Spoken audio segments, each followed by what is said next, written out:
परमेश्वर के दैनिक वचन।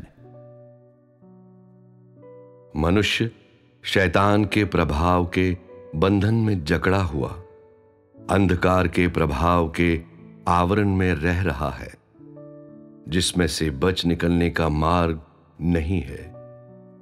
और मनुष्य का स्वभाव शैतान के द्वारा संसाधित किए जाने के पश्चात उत्तरोत्तर भ्रष्ट होता जा रहा है। कोई कह सकता है कि परमेश्वर को वास्तव में प्यार करने में असमर्थ मनुष्य सदैव अपने भ्रष्ट शैतानी स्वभाव में रहा है। ये तो ऐसा है, यदि मनुष्य परमेश्वर को प्यार करने की इच्छा करता है तो उसे स्वयं को सही मानना, स्वयं को महत्व देना, अहंकार, मिथ्याभिमान तथा इसी तरह की चीजों से वंचित अवश्य कर देना चाहिए, जो सभी शैतान के स्वभाव से संबंधित हैं। अन्यथा मनुष्य का प्रेम अशुद्ध प्रेम शैतान का प्रेम है, और ऐसा प्रेम है जो परमेश्वर का अनुमोदन सर्वथा प्राप्त नहीं कर सकता है। पवित्र आत्मा द्वारा प्रत्यक्ष रूप से सिद्ध बनाए गए, निपटे गए, तोड़े, काट छांट किए, अनुशासित किए, ताड़ना दिए या शुद्ध किए गए बिना कोई भी परमेश्वर को वास्तव में प्यार करने में समर्थ नहीं है। यदि तुम कहो कि तुम्हारे स्वभाव का एक हिस्सा परमेश्वर का प्रतिनिधित्व करता है और इसलिए तुम परमेश्वर को सच्चा प्रेम करने में समर्थ हो, तो तुम ऐसे व्यक्ति हो जो अहंकार में वचन बोलता है और एक हास्यास्पद मनुष्य हो। और इस तरह के मनुष्य ही प्रधान दूत हैं। मनुष्य की अंतर्निहित प्रकृति प्रत्यक्ष रूप से परमेश्वर का प्रतिनिधित्व करने में असमर्थ है। मनुष्य को अपनी अंतर्निहित प्रकृति को परमेश्वर द्वारा सिद्धता के माध्यम से त्यागना है और फिर केवल परमेश्वर की इच्छा की परवाह करके और परमेश्वर की इच्छा को पूरा करके और इसके अतिरिक्त पवित्र आत्मा के कार्य से गुजर कर ही उसके जीवन व्यतीत करने को परमेश्वर द्वारा अनुमोदित किया जा सकता है।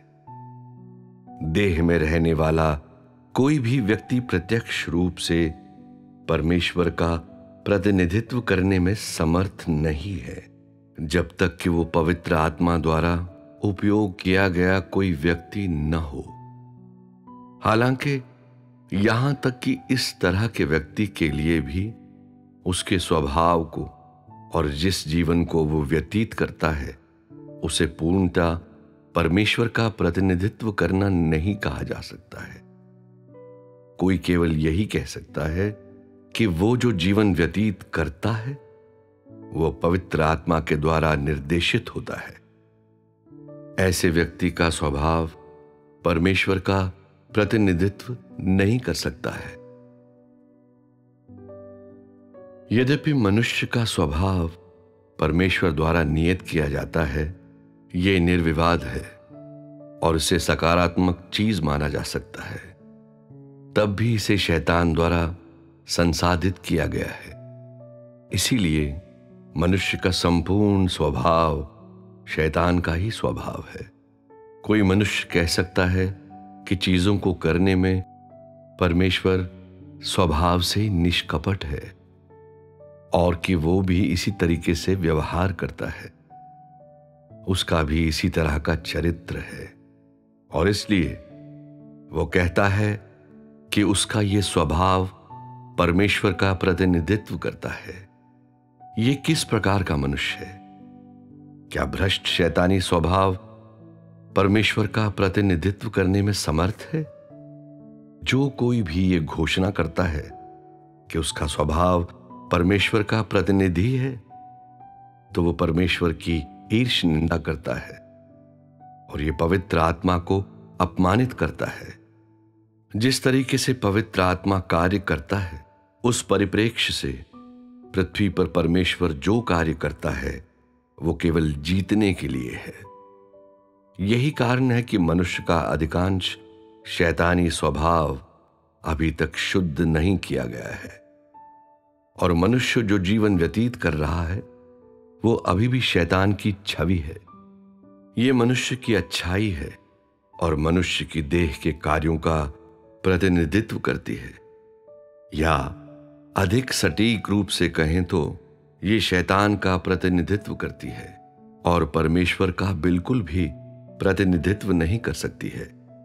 यहां तक कि यदि मनुष्य परमेश्वर को पहले से ही इस हद तक प्यार करता हो कि वो पृथ्वी पर स्वर्ग के जीवन का आनंद लेने में समर्थ हो, इस तरह के वक्तव्यों को कहने में समर्थ हो जैसे कि हे परमेश्वर, मैं तुझे पर्याप्त रूप से प्यार नहीं कर सकता हूं, और उच्चतम क्षेत्र तक पहुंच गया हो, तब भी तुम नहीं कह सकते हो कि वो परमेश्वर में जीवन व्यतीत करता है या परमेश्वर का प्रतिनिधित्व करता है, क्योंकि मनुष्य का सार परमेश्वर के सार से विपरीत है। मनुष्य कभी भी परमेश्वर में जीवन व्यतीत नहीं कर सकता है। परमेश्वर तो बिल्कुल नहीं बन सकता है। पवित्र आत्मा ने मनुष्य को जीवन व्यतीत करने के लिए जो निर्देश दिया है वो केवल उसी के अनुसार है जो परमेश्वर मनुष्य से कहता है। शैतान के समस्त कार्य और कर्म मनुष्य में व्यक्त होते हैं। अब मनुष्य के समस्त कार्य और कर्म शैतान की अभिव्यक्ति हैं और इसलिए परमेश्वर का प्रतिनिधित्व नहीं कर सकते हैं। मनुष्य शैतान का मूर्त रूप है और मनुष्य का स्वभाव परमेश्वर के स्वभाव का प्रतिनिधित्व करने में असमर्थ है। कुछ मनुष्य अच्छे चरित्र वाले होते हैं। परमेश्वर ऐसे व्यक्तियों के चरित्र के माध्यम से कुछ कार्य कर सकता है और जिस कार्य को वे करते हैं वो पवित्र आत्मा द्वारा निर्देशित होता है। फिर भी उनका स्वभाव परमेश्वर का प्रतिनिधित्व करने में असमर्थ है। परमेश्वर जो कार्य उनमें करता है वो केवल जो पहले से ही भीतर विद्यमान होता है उसी पर कार्य करता और उसे ही विस्तारित करता है।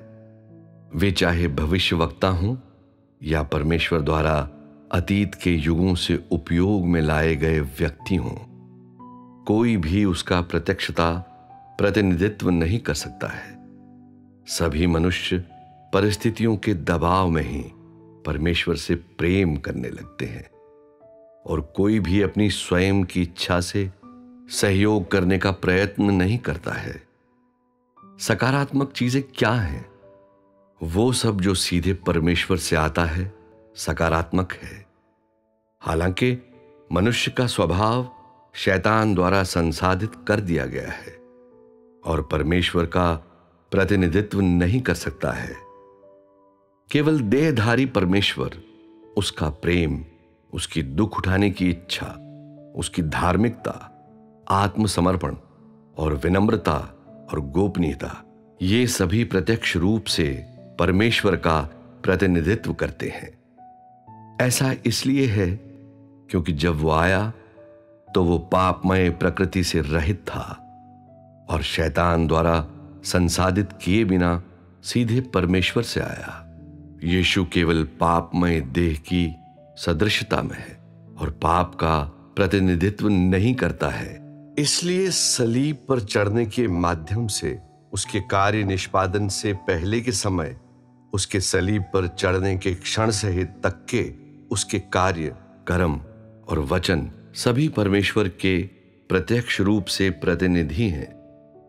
यीशु का ये उदाहरण इस बात को प्रमाणित करने हेतु पर्याप्त है कि पापमय प्रकृति वाला कोई भी व्यक्ति परमेश्वर का प्रतिनिधित्व नहीं कर सकता है और मनुष्य का पाप शैतान का प्रतिनिधित्व करता है।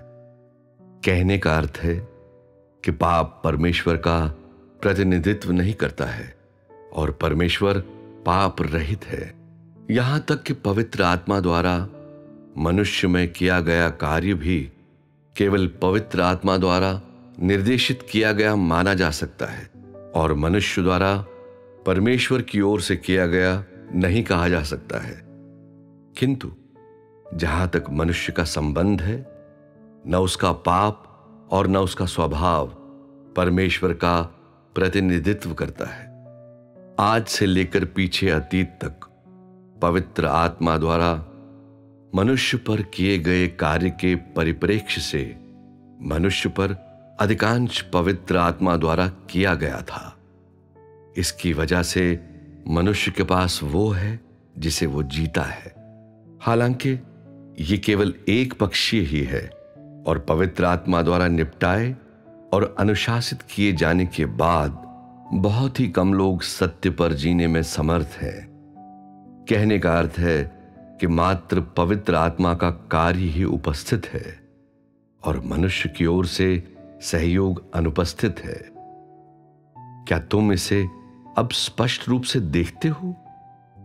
तो फिर जब पवित्र आत्मा कार्य कर रहा हो, उस समय उसके साथ कार्य करने के लिए, अपना अधिकतम देने के लिए और परिणाम स्वरूप अपने कर्तव्य को पूरा करने के लिए तुम्हें क्या करना चाहिए?